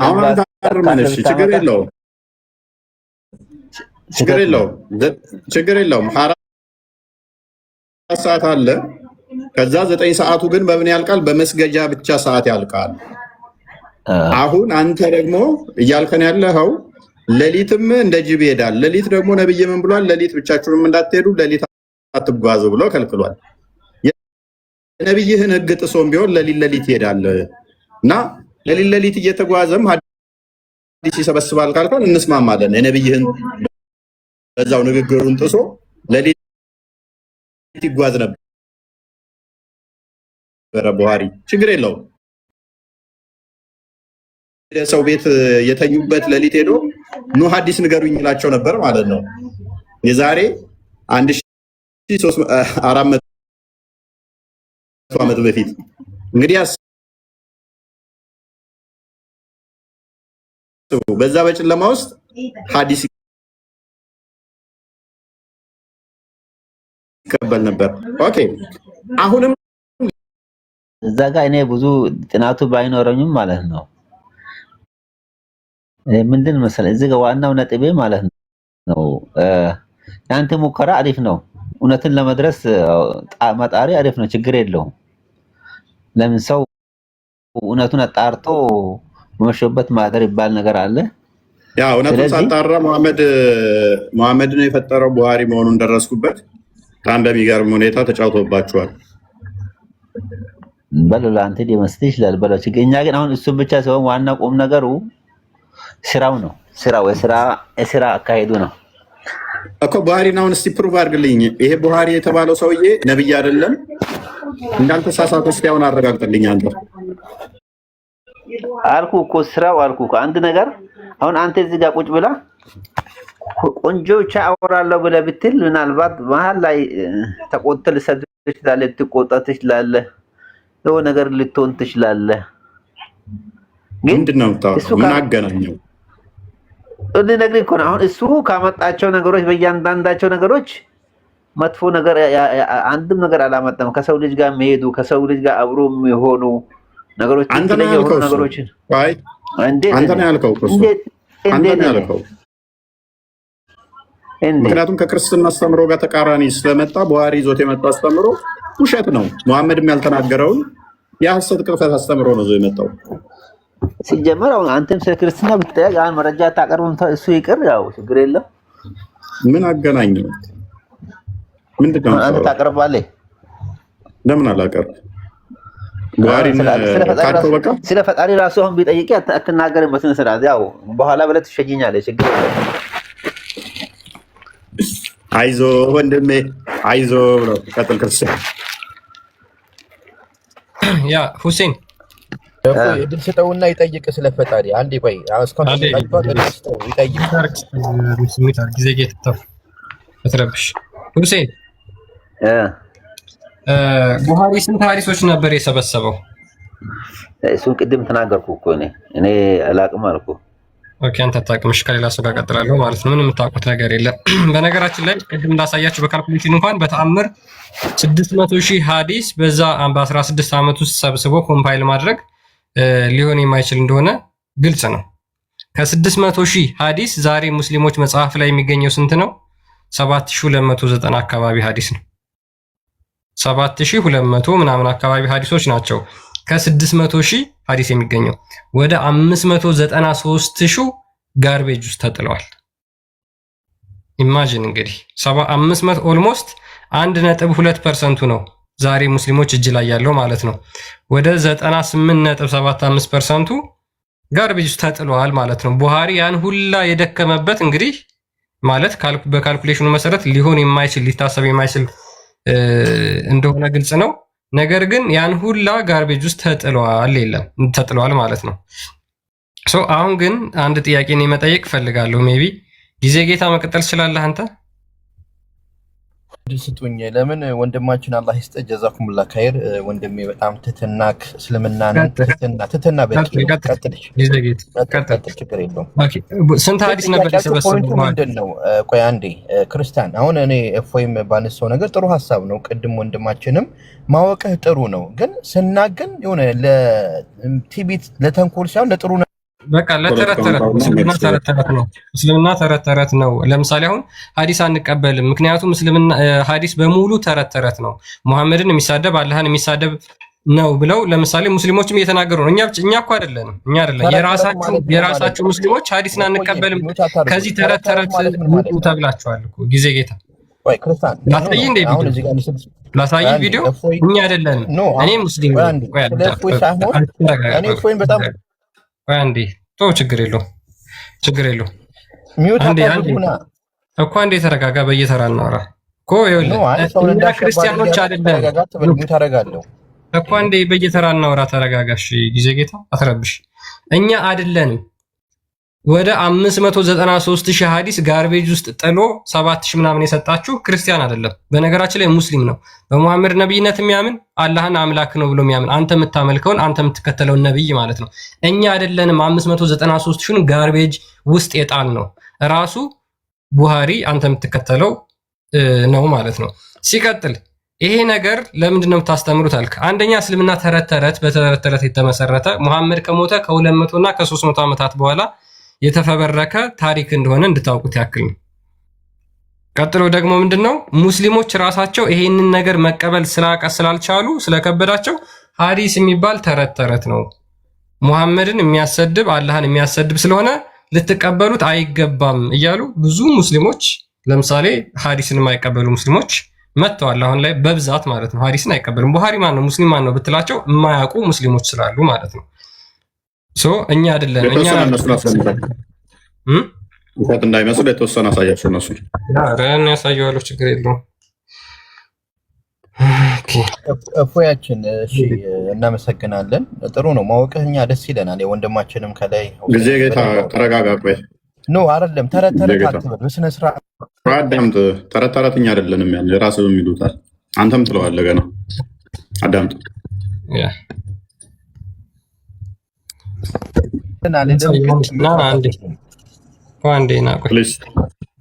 ጊዜ ጌታ ተማስወርደ ተረጋጋና አዳምጥ። ቅዥቅዥ ይላል። ምንድን ነው የሚያስቸግረው? ልጅ አንዴ ና ተመለስ። አንተ ለክርስቲያን እኔ አልሰጠኋቸውም። አንተ ለክርስቲያን አሳልፈህ ትሰጠናለህ። እኔ አልሰጠኋቸውም። ነቢይ መሐመድ የ6 ዓመት ህፃን ልጅ አገቡ ያልኩትን ያደለው ነቢይ መሐመድ የሆነ ሴት መጣ ስትጠይቃቸው አንድ ትልቅ ፂም ያለው ሰው መጥቶ ባል እየቀና አስቸገረ አጥቢው ያሏት እኔ አይደለም የዘገብኩት። ነቢይ መሐመድ አላህ ካዘዘው ቁርአን ያቀዘቁት አሁን ሙስሊሞች ይሄንን ቡሃሪን እንከተላለን ወይ ሐዲስ እንከተላለን ቢሉ የሚስቶቻችሁን ጡት ሌላ ወንድ ያስጠባሉ? አስጠቡ። ይሄም እያለ ያለው እንደዚህ ነው። እኔ አይደለሁም ሐዲሱን የዘገብኩት እነ ቡሃሪ ናቸው። ሚስቱን ስፈልግ ሂድና ጥቢ እያለ እንደዚህ መጽሐፍቶች የተጻፉት። አሁን የትኛውንም ሙስሊም ሄድና እህትህን ፈልጊያታለሁ ትድረኛ፣ አይ አልድረም ካለ በቃ ዘመድ እንድንሆን ጡቷን ታጥባኝ ብትለው መንገጭላን ሊያራግፍ ይችላል ናከኝ ብሎ። እህቱስ እሺ ልዳርልህ ሊል ይችላል። ሄድና ሚስቱን እስቲ 5 ጊዜ አጥቢኝ በላት። ከዚህ በፊት አንደኛው ታደርጋለህ እንዴ ስለው ሰምተሃል አይደለ? ለምን እንዴት ነው ማደርገው? አናቱን ነው ምለው። እንዴት ነው የሚስቴን ጡት ሌላ ሰው የሚጠባው አለ። አንደኛው ገብቶ ደግሞ አይ ይሄ እኮ ሐዲስ ነው አለው እና ይሄንን ትቀበላለህ አለው። እርስ በርስ ቤቴ ውስጥ ተጣሉ። አስታውሳችሁ ከሆነ አንስቶታል ነው ተጣሉ ሁለቱ። እኔ አላስጠባም አንደኛው ሚስቴን፣ አንደኛው ደግሞ አይ ነብያችን አዘዋል ሐዲስ ነው። አሁን ያሉ ሙስሊሞች ሂድና አንደኛውን ሼክ ያ ሼክ ሚስቶትን ሻፉ ብያለውና ጡቷ እንዴት ነው ምናምን በለው። ሼክነቱን ይረሳዋል። ጥምጣሙን አውልቆ ወደዛ ሽንት ቤት ከቶ እኔ እስቀጥል እፎያችን እኛ መልስ እንመልስ ከፈቃደኛ ከሆንክ አንድ አዲስ ጨርስ ቪዲዮ ሀሳብ እንተረዳው። መጀመሪያ አንተ ችግር ሀሳብ ሳትረዳ ነው የምታወራው። ለወራሽ ኑዛዜ የለም ብለው ተናገሩ። የተናገረው አላህ ነው። የዚህ ኦፖዚት ሆኖ ተናገሩ። እየዘገብኩት ነው ያለው ተርሚዚ ነው። እኔ አይደለም ነብዩ አለይሂ ሰላም የቁርአን ኦፖዚት ሆኖ ሲሄዱ እንደኖሩ አስመስዬ እየዘገብኩት። እኔማ ለሳቸው እየወገንኩ ነው እና ቁርአንን ወግነው እንጂ ቁርአን ተቃርኖ አይናገርኩም እያልኩ ነው ያለሁት። አላህ ሱብሓነሁ ወተዓላ በእምነት ማስገደድ የለም ብለዋል ብሎ አላህ ሲያወራ እኔ አይደለሁም ነብዩ መሐመድ እምነትን የቀየረ ግደሉት ብለዋል ብዬ የዘገብኩት። የፈለገ ሰው ይመን የፈለገ ሰው ይካድ ብሎ አላህ ተናግረዋል። ነብዩ ምን እናደርግ ብዬ ተናገረ። እኔ አይደለሁም ሁሉም ስለ ኢላሃ ኢላላህ እስኪል ድረስ ካልሆነ እንድጋደለው ታዝዣለሁ ብለዋል። እኔ አይደለሁም እኔ በሳቸው ላይ እንደዚህ አይነት የቀጠፍኩት። ያ በሙሐመድ ላይ ቀጥፋችኋል እያለ ነው እንግዲህ ቡሃሪን የምትከተሉ ሐዲስ የምትከተሉ ማለት ነው። ጊዜጌታው እንደዚህ መልስ ኦኬ ጊዜጌታ እሺ ከልብ አመሰግናለሁ። ያው እስልምና መልካም ሽኩር እኔ አሁን ጥያቄ አዳምጥ ሰምቻለሁ። አልጠየቁም። ስጠይቅህ አዳምጥ። ደከመኛ ስጠይቅህ አዳምጥ። ኦኬ ቡሃሪ ሐዲስ ትክክል ነው ብለህ ታምናለህ? ትክክል ነው። ቡሃሪ ማን የጻፈው? ከተቀበልኩት አንተ በግድ እንዲህ ነው ማን የጻፈው? ማን የጻፈው? ይኸውልህ ሐዲሱን እኛ ማንም የጻፈው ማንም በቀጠሉ ለእኔ ስሜቴ አይምሮ ከተቀበለው እንዲህ በግድ እንዲህ አትበለኝ። ተቀብያለሁ፣ አምናለሁ። እኔ ይኸውልህ ማልቀበሉ ብዙ ነገር አለ። ስለከተቀበል ለምን አትበለኝ? ኦኬ ስለዚህ አንተ የተቀበልከው ለአይምሮህና ለስሜትህ በደንብ አስተውሉ። ለአይምሮዬና ለስሜቴ ስለተስማማኝ ቡሃሪን ተቀብየዋለሁ። እውነት መሰረት አድርጎ ሳይሆን ለስሜቱና ለአይምሮ የሚስማማውን ነገር ጊዜ ጌታ ይቀበላል። ቡሃሪ መቼ ነው የመጣው? መቼ ነው የተሰበሰበው? ይሄ ለአይምሮ ለስሜት የተስማማህ መጽሐፍ መቼ ነው የተሰበሰበው? እድል ከሰጠኸኝ በደንብ አውራሃለሁ። ችግር የለ። እድል ስለማሰብ መቼ ነው የተሰበሰበው? ቀጥል። መቼ ነው የተሰበሰበው? ሉቃስ መቼ ነው የተሰበሰበው ብለህ አታውቀውም። ቡሃሪ መቼ ነው የተሰበሰበው? ሉቃስ መቼ ነው የተሰበሰበው? ሉቃስ በጊዜው ነው የተጻፈው። ቡሃሪ መቼ ነው የተሰበሰበው? አንተ ሰው ስለማይጠይቅ ስለምትፈራ ሉቃስ መቼ ነው ስለ ኢየሱስ ክርስቶስ የጻፈል አምላኬ የምትለው መቼ ነው የተሰበሰበው? አሁን ንገረኝ። መቼ የሚሰበሰብ የኔን ትጠይቀኛለህ? መልስልሃለሁ። አምላኬ ወለደ ምናምን ለሚለው ፕሊዝ ተረጋጋ፣ ነርቨስ አትሆን።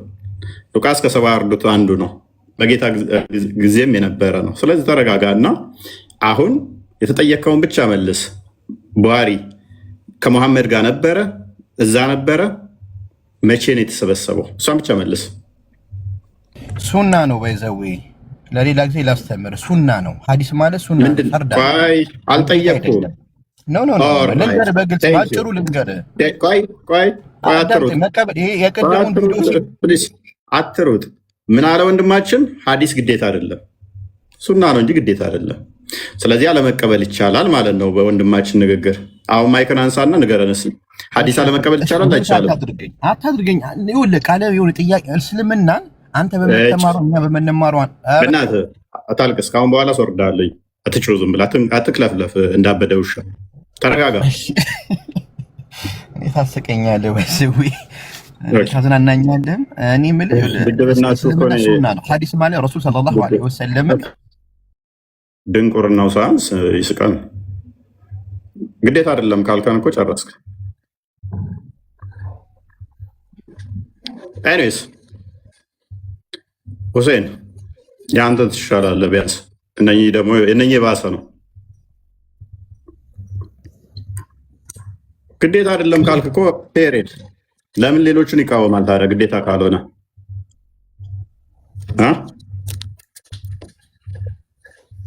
ቀጥል ክርስቲያን። አይ ግዴታ ነው እንግዲህ ምንድነው?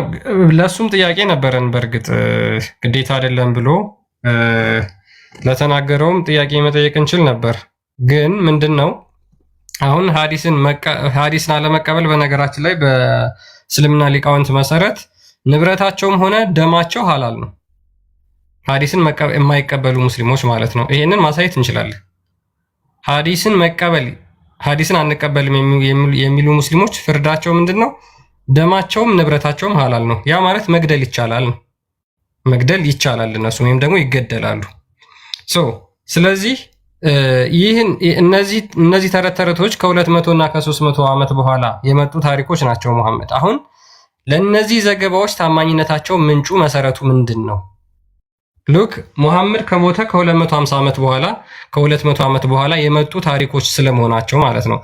ሙሐመድ ከሞተ ከ200 ዓመት አካባቢ በኋላ የተጻፉ ታሪኮች ደረጃ ሰጥተዋቸው ይሄ ያስፈልጋል፣ ጥሩ ነው፣ እንጠቀምበታለን ብለው ይይዙታል። ለአእምሯቸው የሚስማማ ሲሆን አይ ይሄ አያስፈልገንም፣ እንጥለዋለን፣ ይሄ ደካማ ነው፣ ይሄኛው ደግሞ አይ ጥሩ ነው፣ በሁለቱ መካከል ያለ ነው፣ ስለዚህ እንጠቀመዋለን ብለው እንዲይዙ ስልጣን ማን ሰጣቸው? ሙስሊሞች።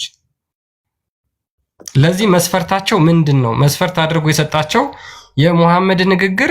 ሙሐመድ ለምሳሌ ሽንት ቤት ገብቶ ቂጡን ሲጠርግ ወይም ደግሞ ከቤት ሰራተኛው ጋር ወሲብ ሲያደርግ ያለውን ሐዲስ ይሄኛው ሐዲስ ጥሩ ነው፣ ጥሩ ሰንሰለት አለው፣ እንቀበለዋለን፣ ይሄኛው ሐዲስ ደግሞ ደካማ ነው፣ አንቀበለውም ብለው መስፈርት እንዲያወጡ ያደረጋቸው ማን ነው? ያ መስፈርትስ ሙሐመድ እስከሞተበት እስከ 250 ዓመት ውስጥ ይታወቃል ወይ ከተባለ አይታወቅም።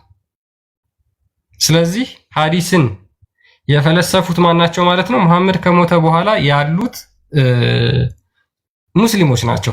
ለምሳሌ የመጀመሪያው ሐዲስ አሁን እንዳያችኋቸው በጣም ታዋቂውና ከቁርአን ቀጥሎ የሚቀበሉት የቡሃሪ ሐዲስ ነው። ሌሎች ሐዲሳቶችም አሉ። ለምሳሌ ትሪሚዚ የሚባል አለ፣ አልናሳኢ የሚባል አለ፣ ሳሂህ ሙስሊም የሚባል አለ። እነዚህ ሁሉ የቡሃሪ ተማሪዎች የነበሩ ሰዎች ናቸው። በነገራችን ላይ የቡሃሪ ተከታዮች የነበሩ ናቸው። ስለዚህ ለሐዲስ መሰረቱ ምንጩ አብዛኛውን የሚወስደው ማን ነው? ይሄ አንድ ግለሰብ ቡሃሪ የሚባል ነው ማለት ነው። ቡሃሪ የሚባል ነው። ቡሃሪ አሁን አይ ቲንክ ወደ አዘርባይጃን አካባቢ የአሁኗ ቦታ ላይ የተወለደ ሰው ነው። ከዛ በኋላ በ6 ዓመቱ ከእናቱ ጋር ወደ መካ ወደ መዲና ሄደ። ከዛ በኋላ ወደ ኩፋ እንደገና ሄደ። ወደ ግብፅ እየተመላለሰ ነው እነዚህን 600,000 ሐዲስ የሰበሰበው ማለት ነው። 600,000 ሐዲስ የሰበሰበው ሉክ አንድ ሐዲስ ሲሰበስብ ለምሳሌ በአንድ ሐዲስ ውስጥ 3-4 መሰረቶች ወይ ሰንሰለቶች ሊኖሩ ይችላሉ። 3 እና 4 ሰንሰለቶች ሊኖሩ ይችላሉ። ለምሳሌ አንደኛው ሰንሰለት ዘጋቢ የት ሊሆን ይችላል? ግብፅ ሊሆን ይችላል። እሱ ያለው ደግሞ ቡሃሪ ደግሞ ያለው መካ ሊሆን ይችላል። ስለዚህ ያንን ሰው ለማግኘት የት ይሄዳል ማለት ነው? ወደ ግብፅ ሄዶ ይጠይቃል ማለት ነው። ነብዩ እንደዚህ ብሎ ነበረ የሚለውን ከዛ ሄዶ ያዳምጣል። ይሄ በፍጹም ሊሆን የማይችል ነው። ሎጂካሊም ከምንም አንጻር ልክ በጣም የተሳሳተ ነው። 600,000 ሐዲስ በ16 ዓመት ውስጥ እንዴትም ኮምፓይል ሊደረግ ስለማይችል ማለት ነው። በዛ ላይ ደግሞ የጣለባቸውና እነዛን 593,000 ሐዲስ የጣለበትና ሌሎቹን ደግሞ የተቀበለበት መንገድ አንደኛ ግልጽ አይደለም። ሙስሊሞች አሁን እነዚህ ታሪኮች ለምንድነው ተቀባይነት የሌላቸው ከተባለ ሉክ አንደኛ ከዘመኑ ጋር የማይሄዱ ስለሆኑ እነዚህ ሐዲሶች ከዘመኑ ጋር የማይሄዱ እርስ በራሳቸው የሚጋጩ ናቸው ብለው ሙስሊሞች አሁን እነዚህን ሐዲሶች አይቀበሏቸውም። ለምሳሌ የእስልምና መሰረት የተባሉት እነዚህ ሐዲሶች አንደኛ ከዘመኑ ጋር ሄዱ፣ ከሰው ሞራል ስታንዳርድ ጋር ሄዱ፣ ከሰው ሞራል ግራውንድ ጋር ስለማይሄዱ እርስ በራሳቸው ስለሚጋጩ ተቀባይነት የላቸውም። እናዳምጠው ይህን ሰውዬ አንዴ። ሐዲስ ብዙ እንከኖች ይገኙበታል።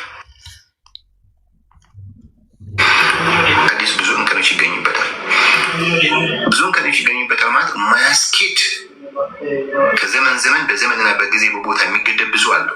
በአሁኑ ሰዓት ሊጠቅም የማይችል በጭራሽ ማያስኬድ ከእውቀት አንጻር ከሳይንስ አንጻር ብታዩት አያስኬድም፣ አይሆንም። ከህይወት አንጻር ብታዩት አያስኬድም፣ መፍትሄ አያመጣም። ምድር ላይ ወርዶ ቁርአን ዘመን ተሻጋሪ ነው። በቦታም አይገደብም፣ በሁኔታም አይገደብም።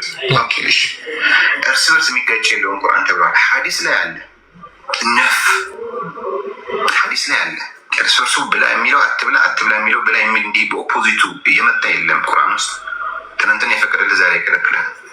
እኛ መጽሐፍቱ ትተን የመሻይኾች ክታብ ነው የምንከተለው። አዝናለሁ በል ምን አለ? መጽሐፉን ትተን ቁርአንን ትተን የምንከተለው ከዛ ከጊዜ በኋላ የመጡ ሼኮች የጻፉትን ነገር ነው እያለ ነው።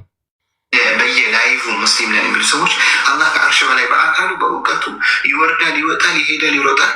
እውቀት ነው ይሄ። ለምሳሌ እውቀቱ ራሱ ግምታዊ እውቀት ነው። ቁርአን ስለሌለ ቁርአን ስለሌለ ግምታዊ እውቀት ይባላል። ያ ማለት ፕሩፍ ሊደረግ አይደለም። ሪል እውቀት ማለት ኤግዛክት እውቀት ማለት ቁርአን ነው። ለምን? ከአዋቂው ስለተወረደ።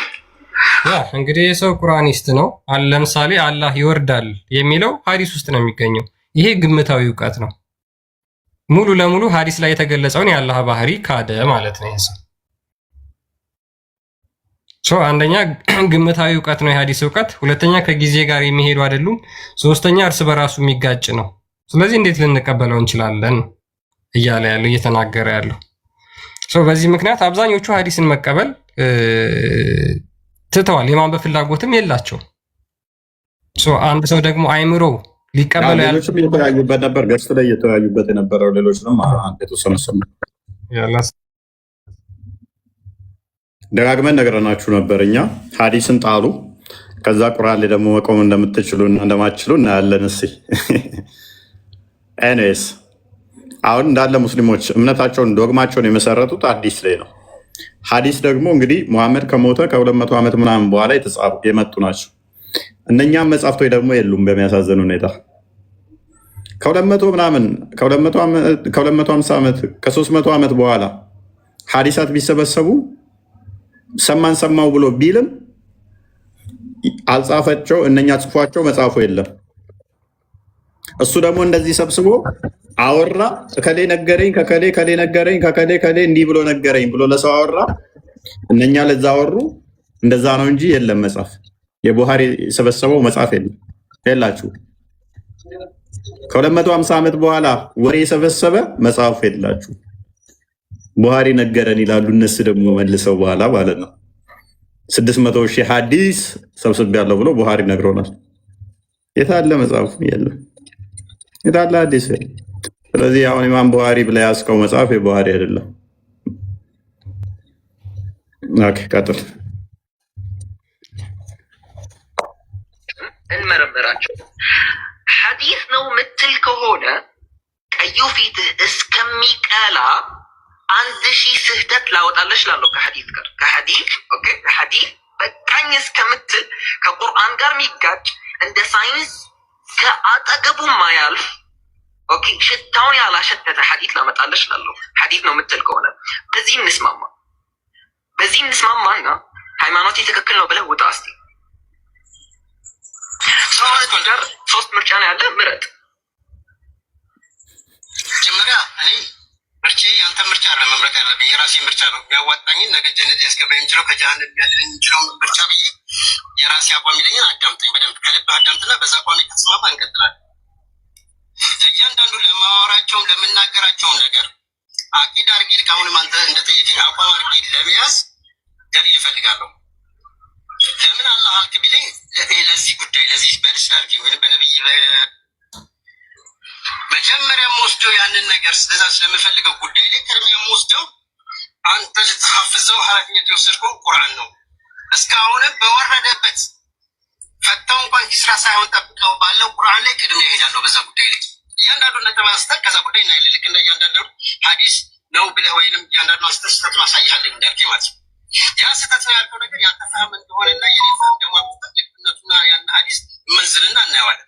ስንመዝነው ከአውቁም ጀምር አይደለም ከአቅል ይቀበሏል አይቀበለውም በሚለው ሁሉ መተን የፈለግከውን ነገር ሐዲስ አንስተህ መተን ሪሳላውን ለምን አልክ ቢለኝ አላህ ምንድን ነው ከዛ ውጪ ምንም አይነት ጉዳይ አልይዝም።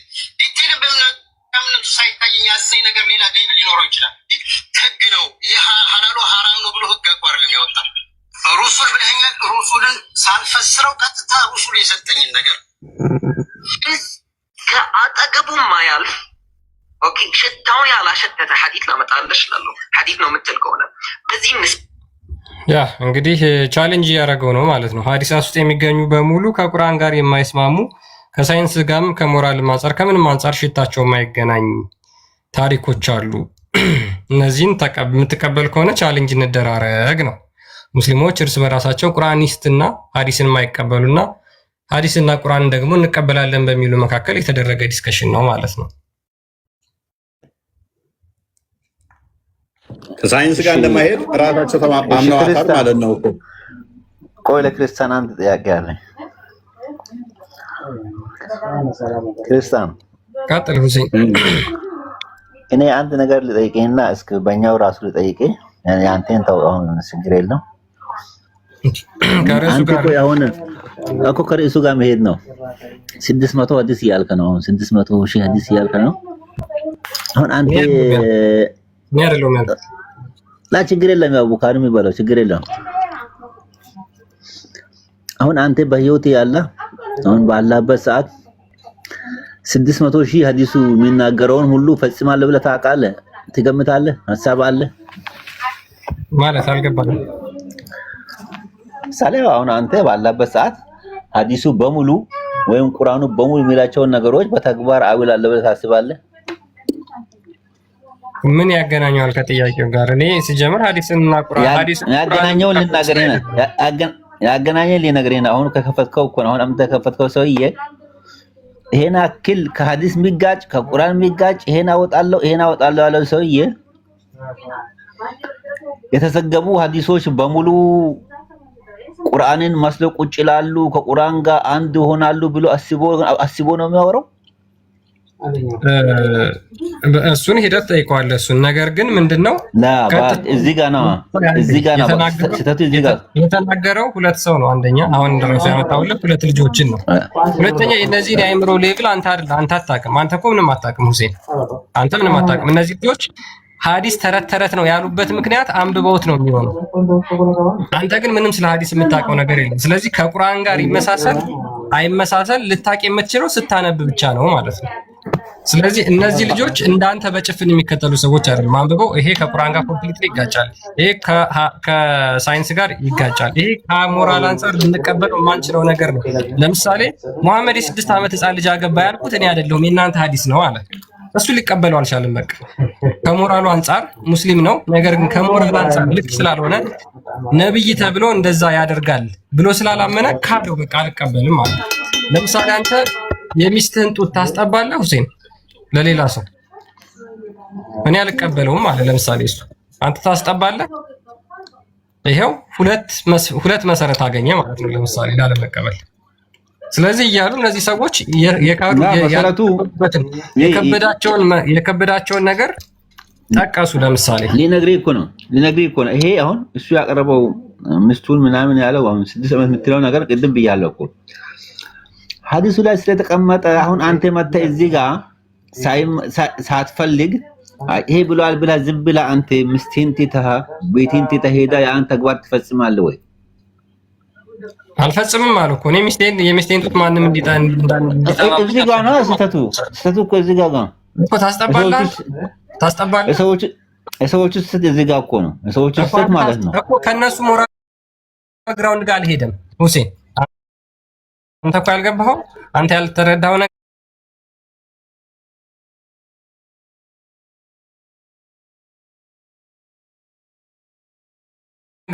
ከነሱ ሞራል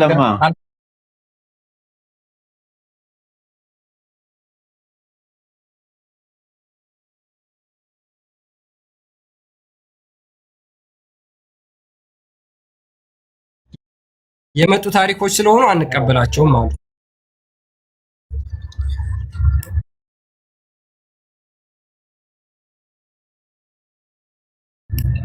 ለዛም ነገር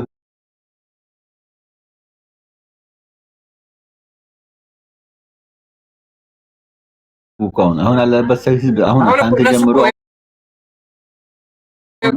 ሁሴን እነሱ እኮ ሙስሊም ናቸው ክርስቲያኖች አይደሉም። ተው ሙስሊም መሻይኩም ይሁኑ መሻይክ ስለሆኑ እኮ እነሱ ማሳሊኝ የምታረገው ሊነግሪና ለተቀማጭ ሰማይ ቅርብ ነው ይባላል። ለተቀማጭ ሰማይ ቅርብ ነው ለሀገሬ ሰው ሲተርት ማለት ነው። ምን አገናኙ ደግሞ ምን አይነት ተረት ነው? እነዚህ ሰዎች ለማወቅ ጥረት ያረጉ ያወቁ ያዩ ያነበቡ ያው እውቀታቸው ያውቅ ነው የሚለው በራሳቸው ጭንቅላታቸው ላይ ትልቅ ስለሆነባቸው ብዥ አለባቸው። ኦኬ እንደኔ ሳያነቡ ምንም ሳያውቁ በድንቁርና ይከተሉ ነው የምትላቸው? አይደለም አንብበው ማለት ነው። ልክ ሲያነቡ ሲያውቁ ማለት ነው። እስልምና ሐሰት መሆኑን ተረዱ። ሐዲስ ተረዱ ሰውን ገና ፈጣሪን ምን አይነት ነው የሚለውን ደረጃ ይደርሳሉ። ምን አይነት ነው ፈጣሪ ሊሉ ይችላሉ። ለምን እያወቅን ነው ያሉ ነው። ራሳቸውን ትልቅ እያደረጉ ነው። ሁሴን አንተ ልክ ነህ። እስልምና ላይ ጥያቄ ያጠይቁ ከጠየቃችሁ ትክዳላችሁ ነው። አንተ ትክክለኛውን እስልምና መስፈርት ትከተላለህ። በእስልምና መጠየቅ አይቻልም። እነሱ ደግሞ ያነባሉ፣ ይጠይቃሉ፣ ፔሽን ያደርጋሉ። አንተ ግን ልክ ነህ ሁሴን። በእስልምና መጠየቅ አይቻልም። ከጠየቅ ትከፍራለህ ነው። ስለዚህ ለምን ይፈላሰፋሉ ከሆነ እነሱን የተነግራቸዋለህ። ብዙ ሙስሊሞች አሁን በዚህ ዳይለማ ውስጥ አሉ። ብዙ ሙስሊሞች በዚህ ዳይለማ ውስጥ ተቀምጠው ይገኛሉ። ስለዚህ ምንድነው እነዚህ እንዳለ ሐዲሶች የተቀመጡት ተረቶች ስለሆኑ ሰዎች ሊቀበሏቸው የማይችሏቸው ስለሆኑ ብዙ ሙስሊሞች ይህን ነገር ከቅርብ የትንሽ ዓመታት ነው እንጂ አብዛኞቹ ሙስሊሞች ከዚህ አይነት ተረት እንደሚወጡ እርግጠኛ ነኝ። ሐዲስን ከጣሉ ደግሞ ቁርአንን የማይጥሉበት ምንም ምክንያት የለም። ሎክ ሐዲስን አንቀበልም ካሉ ቁርአንን የማይጥሉበት አንድም ምክንያት የለም። ምክንያቱም ቁርአን ብቻውን መቆም የማይችል መጽሐፍ ስለሆነ ማለት ነው። እሱ ችግር የለም። ራሳቸውም ሊጠፉ ይችላሉ ከምድር ገጽ ገና የቁርአንን ምንነት የሐዲስን ምንነት ሳያውቁ ራሳቸው ሊጠፉ ይችላሉ። ችግር የለውም እሱ። አሁን እኔ እኮ ምንድነው ቁርአንና ሐዲስ